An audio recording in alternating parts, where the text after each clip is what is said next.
Hi guys, today I'm going to share something personal, no? My weight loss journey again and again. Alam niyo naman dati mataba ako and I've struggled with my weight for quite some time. Pero ngayon, as you can see, I've slimmed down and it wasn't an easy journey. Noon I weighed around 81 kilo and I knew I had to make a change. So I started with small steps. Nag-focus ako sa pagkain ng tama and doing regular exercise. Medyo mahirap nung umpisa, syempre, especially kasi gustong kumain. But I made it work. Syempre, hindi madali. May mga times na naging inconsistent ako, especially pag nadadala sa cravings. Pero tuloy-tuloy pa rin ako, kahit mabagal yung progress.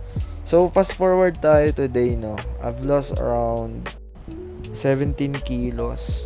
Nakakatuwa kasi, di lang siya magaan sa pakiramdam, pero mentally, mas okay. Mas confident ako ngayon lalo pag nagdadamit. Kasi mahilig talaga akong experiment ng mga suot, no? So, yun, if you're trying also to lose weight, remember na consistency lang talaga yung key. And it's not about depriving yourself, no? But making better choices one day at a time. So, yun. Kaya mo din yan.